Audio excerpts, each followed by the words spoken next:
channel, Denny Films here, and in this video we're going to be talking about camera sensors. There are three different types of sensors you can get in a camera. The main difference lies in sensor size. Starting from smallest to largest sensor sizes, there's crop sensor, there's full frame, and medium format. I'll briefly go over each, but the main focus in this video will be between crop sensor and full frame sensors, as that's where the majority of consumers are. The two most common crop sensor sizes are APS-C and Micro Four Thirds, which will have a crop sensor of about 1.6 and 1.5x when converted to full frame equivalent.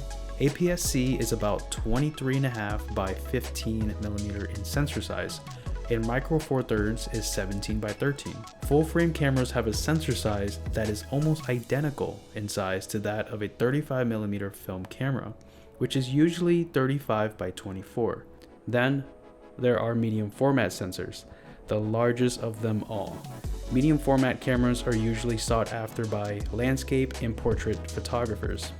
This is due to their superior dynamic range, details, and color range. The larger sensor allows in more light, giving it better low light performance, and this same logic can be applied to full frame sensors when compared to crop sensor cameras. A full frame camera will have better low light performance, meaning less noise in low light environments, better dynamic range, and better control over depth of field. It will also provide more detail and sharpness to images than crop sensor cameras. Medium format sensors would more or less have similar advantages over full frame cameras. The million-dollar question now is, which camera sensor size is the right one for you? What are the advantages and disadvantages of each? In short, the type of photography you're trying to break into, the camera weight, size, and price tag will be the main drivers in determining which camera sensor you should buy into. Let's start with the advantages and disadvantages of crop sensor cameras. Just so you know, this video right now is being recorded on an APS-C sensor. I'm using a FujiFilm X-H2, it's my main camera. I bought into this system for a variety of reasons. I've shot on Canon, Nikon, and Sony. I've tried them all, but ultimately I found a home with Fuji and I'm very happy with it. I have noticed some drawbacks switching from full frame to APS-C, which I will mention in this video, but those drawbacks aren't enough for me to regret. Holy shit. But those drawbacks aren't enough for me to regret the decision. The benefits outweigh the cons for me personally. The main advantage is having a smaller setup. A smaller sensor means they can make smaller camera bodies, but still jam-pack great tech and features that full-frame cameras have. I like to travel, so having a smaller setup is crucial for me. Not only are the camera bodies smaller and lighter than full-frame cameras, but the lenses are too. This is ideal for street photographers, sports, wildlife, and just general travel. Especially for wildlife photographers, they're able to take advantage of the 1.5 crop factor, which should allow you to get better shots of wildlife with shorter focal lengths.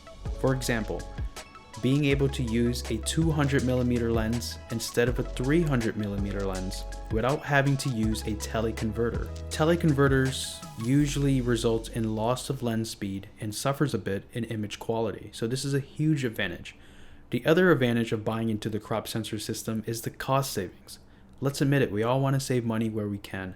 And the amount of money that you will save at a full setup compared to a full frame or medium format setup is huge. The smaller form factor, lightweight, and less expensive system sounds very attractive, but it comes at a cost. When it comes to low light performance, there's no doubt that full frame sensors are better. Full frame cameras are a little bit more forgiving if you underexpose or overexpose photos, as there's more information in the raw data that you're able to play with to recover from. So let's talk about the advantages and disadvantages of full frame. You might be able to guess some of these based on what we just talked about. The advantages are better dynamic range, better low light performance as the larger pixels are able to capture more light and detail, and it's better in controlling a shallower depth of field, where you can get that really beautifully blurred bokeh effect. Not that you can't in APS-C, but it's more prominent with full frame, using the same focal lengths and aperture with all else being equal. And lastly, when it comes to large prints, there's no doubt that full frame is the better choice. Full frame cameras usually comes with higher megapixels and more detail to share. So when it comes to blowing up a photo and printing, you want all the details that you can get. However, times have changed and some APS cameras like the Fuji X-H2 has 40 megapixels, which is unheard of for crop sensor cameras. But generally speaking, full frame and medium format cameras are better for large prints like landscapes and commercial ad prints. When it comes to disadvantages with full frame cameras, the camera and lenses itself are going to be more expensive, larger, and heavier. But also the files. People don't talk about this enough, but it also translates to larger files. So you have to spend more on SD cards and make sure you get the right one that is fast enough and has the storage capacity to support your work. I'm going to wrap this video up with a message.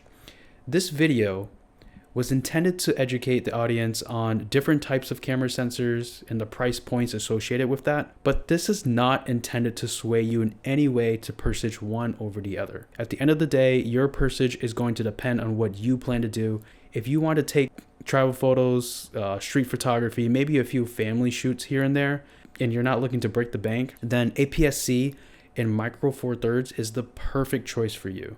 That was my thought process when I bought into the FujiFilm system. I love photography, but this is really a hobby for me and not a full-time job. It wasn't necessary for me to spend the extra 2 to 3x amount to achieve, in my opinion, marginal results given the type of things that I shoot. But if you plan on becoming professional and you want to grow into your gear, then think long-term and invest into the system that suits your needs. Now lastly, and I can't stress this enough, spending more money isn't going to improve your photography or videography. Putting the time in learning the fundamentals and practicing is going to serve you much better in the long term than aimlessly throwing money at expensive gear. Well, that is all I have for this video. Thank you for watching, and until then, as always, I'll see you in the next one.